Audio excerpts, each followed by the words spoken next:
Do I like Elijah Craig Barrel Proof?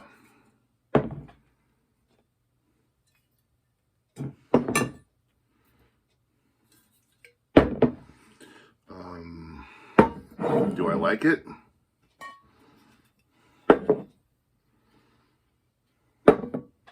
Nah, not at all. It's hot garbage.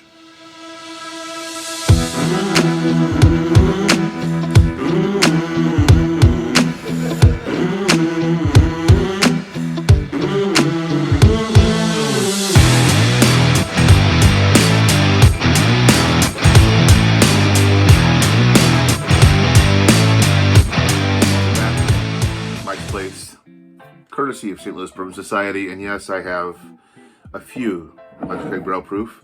It's one of those things where you see it and it's MSRP and you buy it. Because as you might know, there's always an A, B, and a C release during the year. A release in January, B release in May, and C release in September. And yeah, it's a fantastic pour.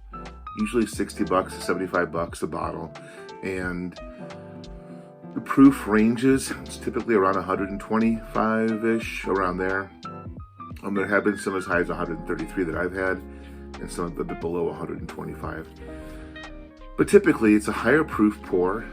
It's got rich flavors, and though they can vary from release to release, from my palate, it's always a pretty consistent, wonderful pour, high value pour.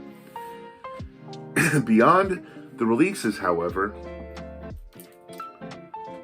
people do single barrel picks. I've been part of one of those picks. This is not one I was part of, but it's the most recent one that got into my hands, and I am here to talk a bit about this release. This actually, I believe, Barrel Blends released this today on Sunday, December 4th, and well, I told them I would take a sample bottle, and I have the card in the back, and I review it.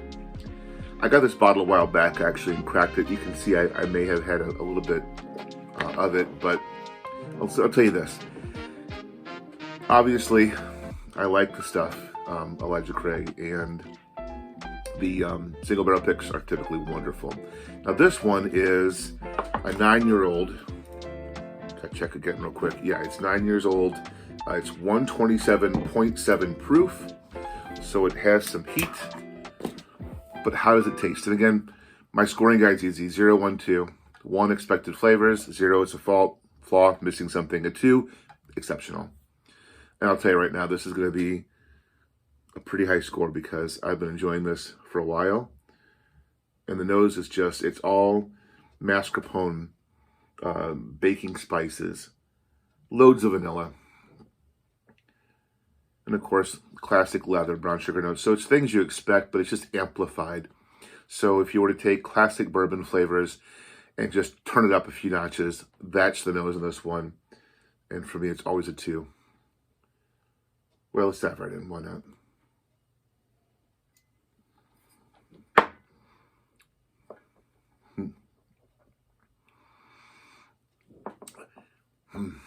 Before I describe this, my favorite distillery release was the Elijah Craig Barrel Proof C919.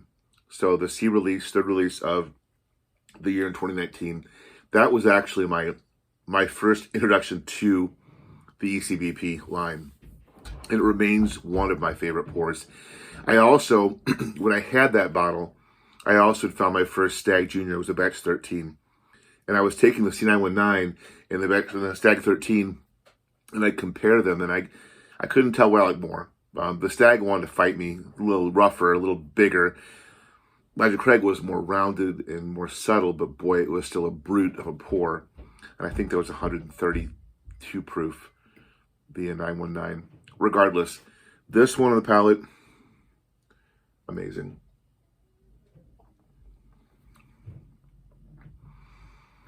It's got some of that Heaven Hill nuttiness, that kind of like a Cracker Jack peanut, kettle corn kind of flavor, along with all those loads of brown sugar and leather and vanilla. It's, again, amplified. It's massive. It just coats the mouth. It's oily.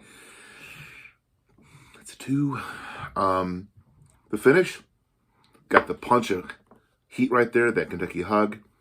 Nothing unique happens except it just kind of sits and it stays and it heats up your chest. I'm giving it a 1, not out of a flaw, just because it's expected from a proof like this and does what it's supposed to do. So it's a 5 out of 6 for me. In stock at Barrel Blends, Bridgeton at Afton. I don't know the price, but knowing those guys, it'll be fair. I'm guessing around $70 would be typical for this. If you like if you like Elijah Craig barrel proof products, if you like those private barrel picks, this is really a no-brainer. I would go grab it. It's as good as anything I've had from Elijah Craig. So, guys, well done on the pick team. I wish I was part of it. Wasn't, but I'm a drinker. This is good stuff. Take care.